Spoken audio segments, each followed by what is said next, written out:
Dobar dan. Naš današnji gost je dr. Vladimir Radović, specijalist urologije iz Beograda, poznat po lečenju kamena u mokrećim putevima i minimalno invazivnim urološkim procedurama.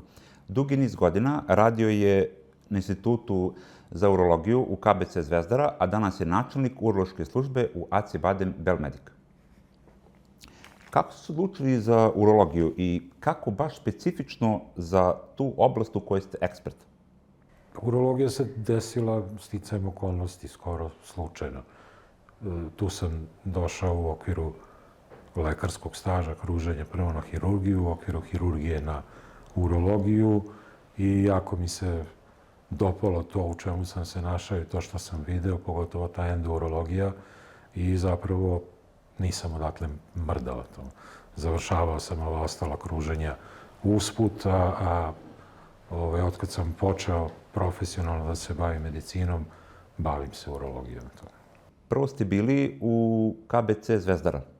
Da, u KBC Zvezdara i tu sam zapravo bio veći deo te, gotovo celu karijeru u državnoj službi. A onda sam prešao da radim privatno, imao sam i svoju privatnu suvlasnički ordinaciju urologija Vuk, a od 2015. godine sam za stalno zaposlen u Belmedicu. Da li postoje i kakve su razlike u radu u državnoj službi i u privatnom sektoru? Značajna razlika postoji. U to vreme kad sam ja odlazio da radim privatno, razlika je bila u tome što kad odete da radite u privatnim službama, onda imate opremu koja je značajno bolja nego tadašnja oprema u tadašnjim državnim ustanovama i dijagnostičke procedure su bile mnogo dostupnije. Pa je onda mogla da se radi medicina koja je propisana protokolima Evropske asocijacije urologa, a dok sam bio u državnoj službi morali smo da pravimo kompromise. Mi smo znali protokole, ali smo radili ono što je dostupno, a ne ono što piše da bi trebalo uraditi. Da pređemo na vašu užu oblast. Koliko je kamen u urotraktu danas čest problem i da li postoje neke razlike između generacije tada i ove generacije sada? Pa statistika iz mog iskustva se pomalo razlikuje od onoga što se pročita u zvaničnoj literaturi, jer se ja bavim određenom vrstom te problematike. A onda kod mene uglavnom dođu nešto malo teži slučajevi, pa sad ako mene pitate iz moje statistike, bilateralno, odnosno obostrana kalkuloza u bubrezima, kad imate i u jednom i u drugom bubregu kamen je iz mog iskustva vrlo česta, ali nije takva u zvaničnim statistikama. Čak i te zvanične statistike su malo problematične. Mislim, zavisi šta se gledati. I danas kad pročitate nalaze pacijenata koji je bio na ultrazvuku, pa po toj statistici 80% pacijenata ima pesak u bubrezima. A zapravo pesak u bubregu nije dijagnoza koja se može postaviti na osnovu ultrazvučnog nalaza. Pesak se na ultrazvuku ne vidi. I kad vam lekar kaže na ultrazvuku da imate pesak, to je njegov subjektivni utisak. To što vidi nije baš da je kamen, ali nekako malo svetluca, pa bit će da je pesak. Vrlo je problematičan taj nalaz. Pesak je dijagnoza koja se postavlja iz sedimenta urina, iz laboratorijskih analiza. Ali generalno gledano česta je to problematika. Otprilike kažu da svaki 5. i 6. čovek će nekad u životu imati problem sa peskom ili kamenom u bubregu. Naravno, ogromna većina ljudi taj problem reši spontano, izbaci taj kamenčić uz manje ili više tegoba, odnosno bolova, a mnogo manji broj ljudi ima hronične tegobe, odnosno to su oni pacijenti koji se stalno vraćaju. Od ovih pacijenata koji imaju kalkulozu, za koje kažemo da otprilike svaki 5. i 6. pa tek 10 do 15% njih su pacijenti koji nam se vraćaju jer imaju stalnu, iz nekog razloga izraženu sklonost ka stvaranju kamenja. Pogođeni su i mlađi i stariji. Mlađi su pogođeni nekim najčešće urođenim genetskim poremećima koji dovode do promena i malformacija u enzimskim sistemima, pa onda te promene u enzimskim sistemima organizma dovode do metaboličkih poremećaja, a metabolički poremećaji dovode do nagomilavanja nekih produkata, metabolizma u većim koncentracijama nego što je to normalno. I tada bubrezi dobijaju jako težak zadatak za koji zapravo i nisu programirani. I tada najčešće imamo to kamenje koje je izraženo u oba bubrega, jer oba bubrega su izložena, da kažem, teškom zadatku. Da li je taj bol po nečemu specifičan i kako ga tačno prepoznati? Prilično je česta situacija da pacijent uopšte ne zna da ima kamenje u bubregu. Zapravo, kamenje u bubregu samo po sebi uglavnom ne stvara nikakve simptome i nikakve tegobe. Dok god je kamen u bubregu, pacijent uglavnom ne zna da ima kamen. Problemi nastaju tek onda kada taj kamen se odvoji od tkiva bubrega i krene niz kanale. Kanali su jako uzani, kamen zapuši te kanale i tada nastaju te tegobe koje mi tako u narodu zovemo bubrežni napad. To su izuzetno jaki bolovi za koje žene često kažu da su jači, teži od porođajnih bolova. Bol po pravilu počinje visoko u slabinskom predelu. Slabinski predel i iza rebara, ali pozadi. Ne skroz uz kičmu, nego malo onako sa strane. I taj bol kad kamen krene, ako se zaglavi kamen na samom početku kanala, on uglavnom ostaje tu i lokalizovan. Ali ako kamen krene niz kanal, kako se spušta, tako se i bol spušta i onda tokom tog spuštanja tipično dolazi dole do predela mokraćne bešike. Tada se javljaju osim bola i tegobe nekog urgentnog, vrlo učestalog mokrenja. Pacijent ima stalni nagon za mokrenje i kad ode da mokri, ne izmokri gotovo ništa. Što neko povezuje sa tim da mu je prestalo mokrenje, a zapravo nije prestalo, nego je to samo iritacija. I to su tegobe koje se javljaju u završnoj fazi izbacivanja, kad je kamen već u tom završnom delu kanala koji prolazi kroz mišićni sloj zida mokraćne bešike i kad je zapravo glavni dominantan uticaj na stimulaciju, hiperstimulaciju i iritaciju mokraćne bešike. A bol se razlikuje od drugih bolova u stomaku time što je to, kako bih rekao, bubrežni napad. To su izuzetno jaki bolovi.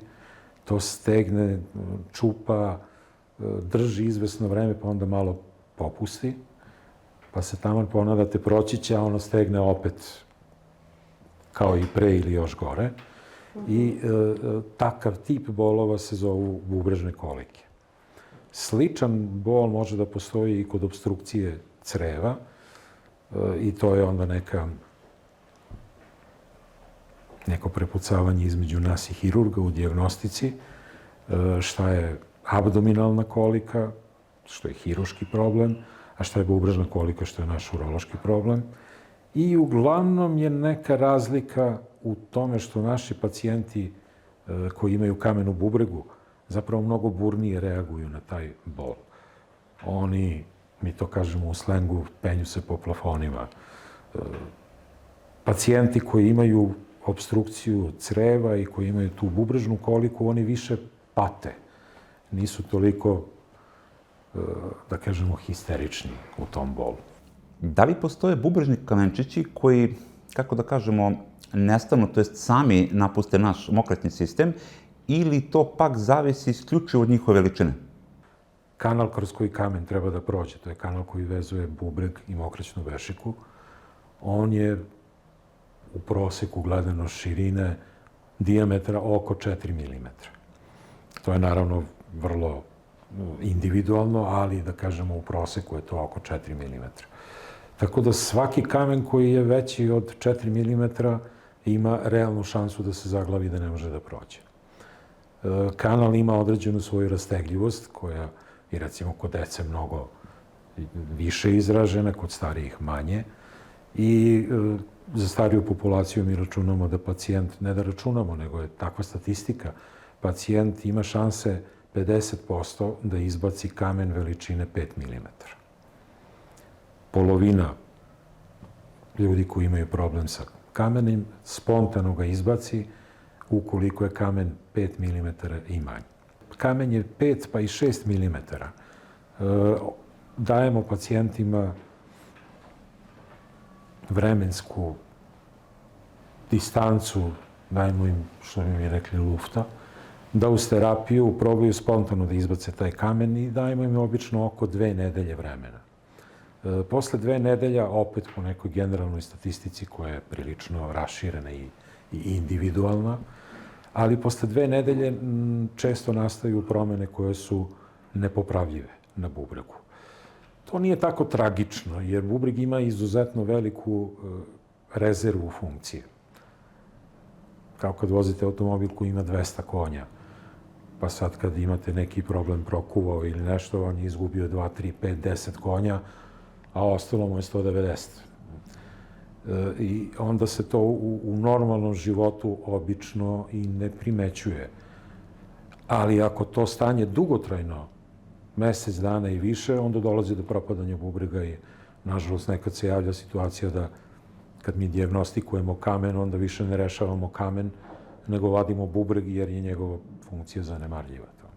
Više se ne isplati razbijati kamen, pametnije izvaditi bubreg, jer takav bubreg bez funkcije, a već značajno oštećen, je veća smetnja, odnosno opasnost za pacijenta, a korist od njega je minimalna.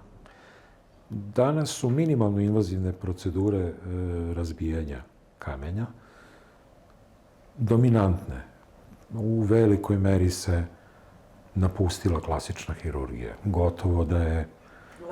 Gotovo da je izbačena. Pričamo o klasičnoj hirurgiji. Laparoskopska hirurgija je isto spada u minimalno invazivne procedure, ali ona kad se govori o lečenju kamena nema neku veliku zastupljenost. Retke su laparoskopske procedure u lečenju kamenja. U lečenju kamenja su procedure koje se primenjuju shock wave litotripsije, odnosno razbijanje kamena udarnim talasima. Ti udarni talasi su zapravo zvučni, akustički, nije to ultrazvuk.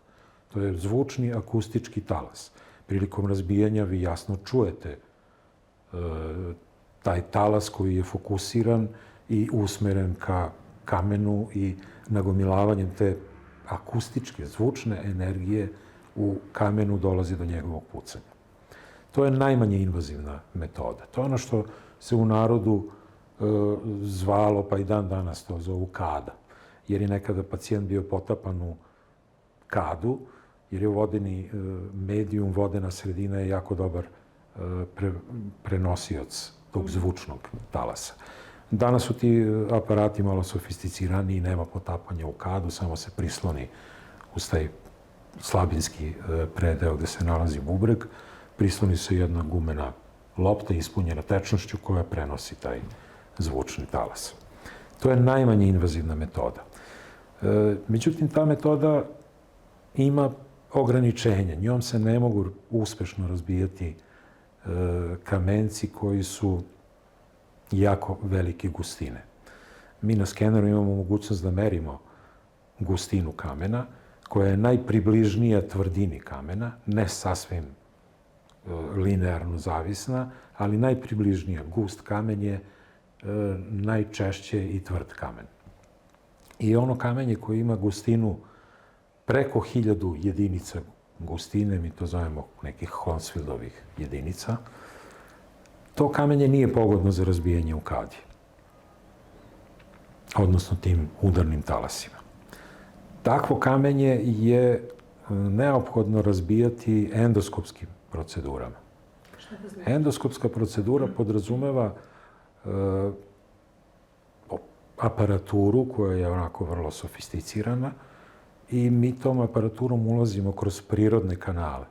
Znači, kroz kanal kroz koji mokrimo, uđemo u mokraćnu bešiku, pa onda iz mokraćne bešike kroz ta ušća ulazimo u kanale koji spajaju bešiku i bubreg i dolazimo do uglavljenog kamena i razbijamo ga.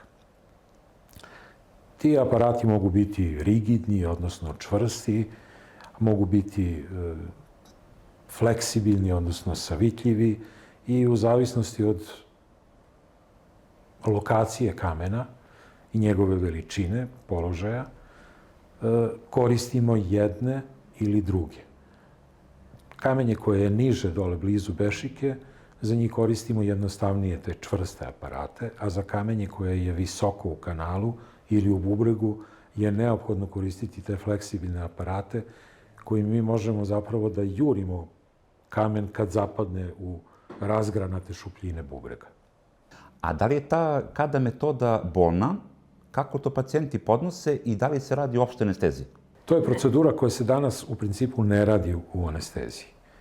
Ekstremno retko kod vrlo osetljivih psihički uznemirenih pacijenata dajemo neku vrstu anestezije, ali u više od 90% slučajeva... Znači da nije bolno? Pa recimo. Znači, taj bol ili neprijatnost je u vrlo snošljivom opsegu. To pacijenti vrlo dobro podnose. Samo razbijanje traje oko 40 minuta do sat vremena. Znači, nije kratkotrajno i sad pacijenti vrlo dobro podnose to. Obično je u početku procedure nešto malo veća bolna osetljivost, a onda kasnije dođe do zasićenja i pacijenti već posle 10 minuta to sasvim dobro podnose. U principu, što je manji kamen, to je veća verovatnoća da se napravi problem tim udarnim talasima. Mali kamen, bubreg je respiratorno pokretan. U toku disanja bubreg se pomera. Ide napred-nazad, odnosno gore-dole, zavisi kako gledate pacijenta u stojećem ili ležećem položaju. A mi kad pozicioniramo, kada nišanimo kamen, mi kao na šivaćoj mašini, vi namestite na jedno mesto i stalno šivaća mašina bode u to jedno mesto.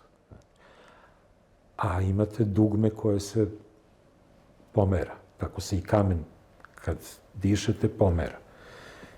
I kad imate mali kamen, onda će u toku tog disanja vrlo često da izađe kamen iz mesta udara talasa.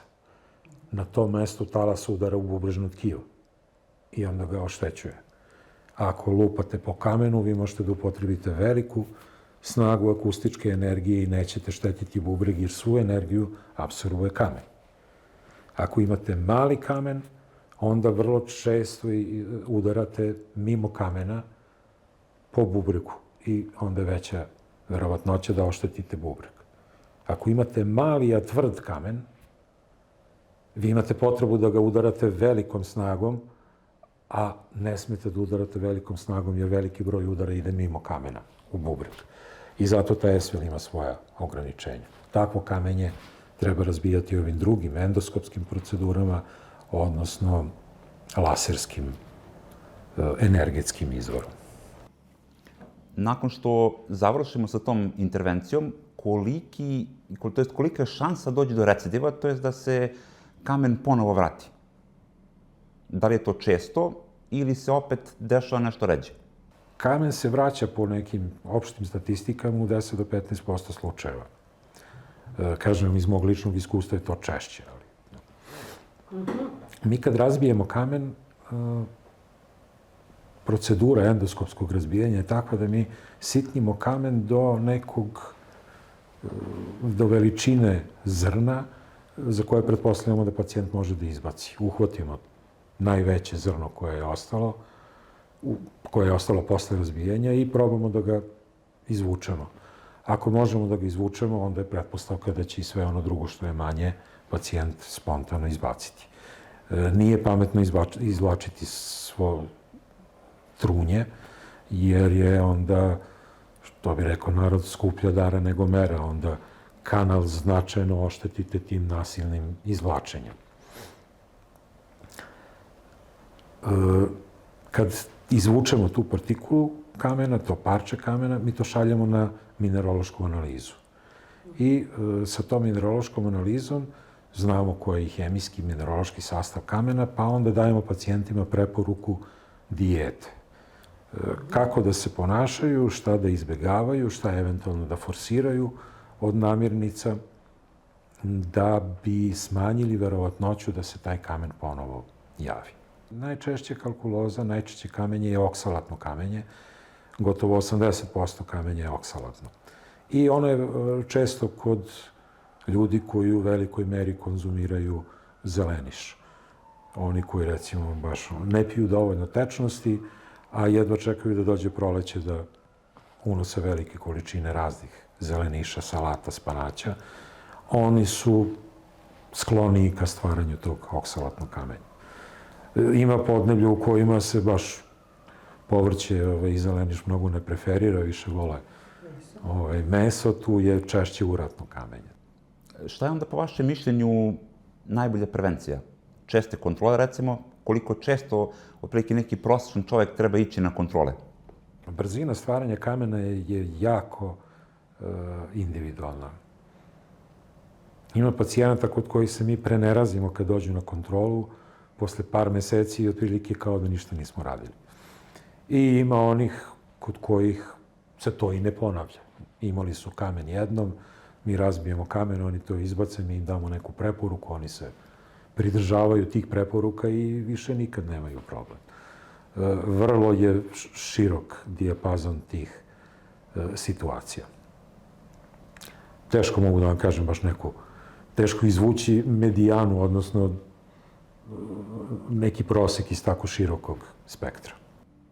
Ok, a koliko je sada ta neka genetska predispozicija bitna? Da li genetika ima veliku ulogu i da li ljudi koji imaju to, tako reći, genetsko porodično opterećenje treba nešto češće idu na kontrole od onih koji ipak nemaju? Genetika ima veze, pa oni koji znaju da u njihovoj porodici ima kamenja, po očevoj, po majčinoj strani, oni treba da se kontrolišu češće i više da obrate pažnju. Oni koji u svojoj porodici nisu imali taj problem je manje i verovatnoća da će oni razviti taj problem. Opšte je poznato da vi imate višegodišnje iskustvo u ovoj oblasti, pa me zanima da li možda imate neku anegdotu iz te vaše oblasti koju bi mogli da podelite sa nama? Mnogo je anegdota, mislim, mnogo je kamenja i mnogo je različitih ljudi.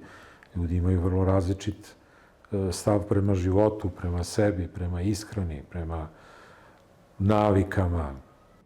Obzirom da je opšte poznato da živimo u stresnom vremenu, da živimo brzo, da vodimo onako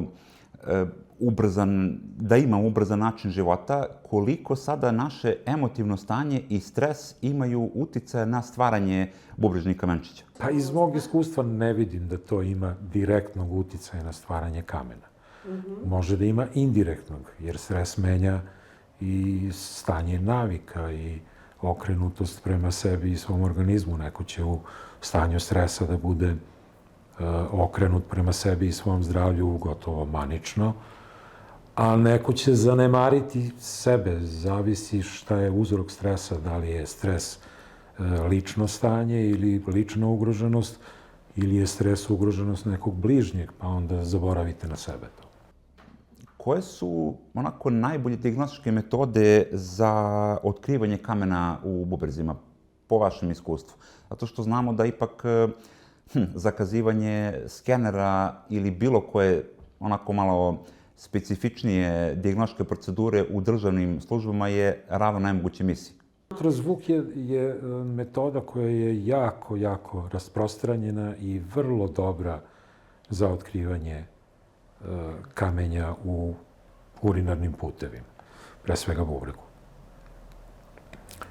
Ultrazvuk bi trebalo da se, recimo, ako neko zna da je u svojoj familiji imao tu situaciju kamena u bubregu, trebalo bi već negde sa 30 godina da ode i da uradi ultrazvuk.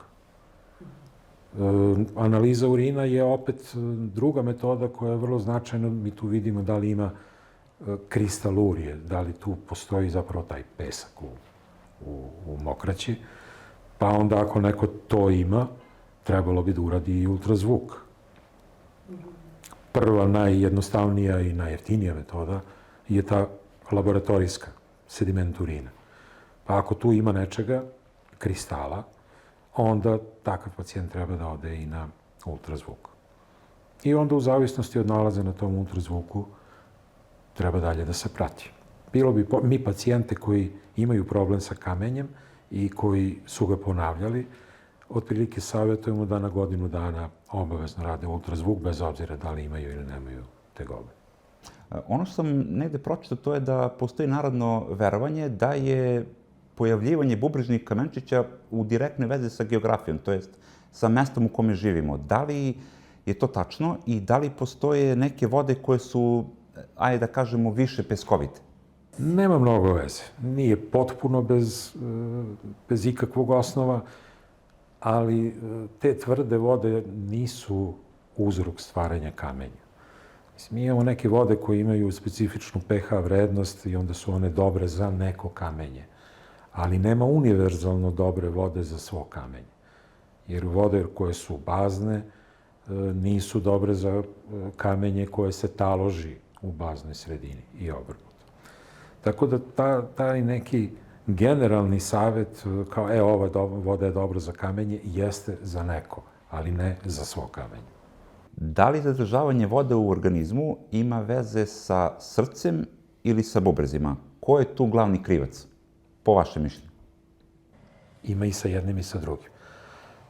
Kad oteknete celi, kapci, ruke, prsti, noge, stomak, svud ste otekli, to je bubrežnog porekla.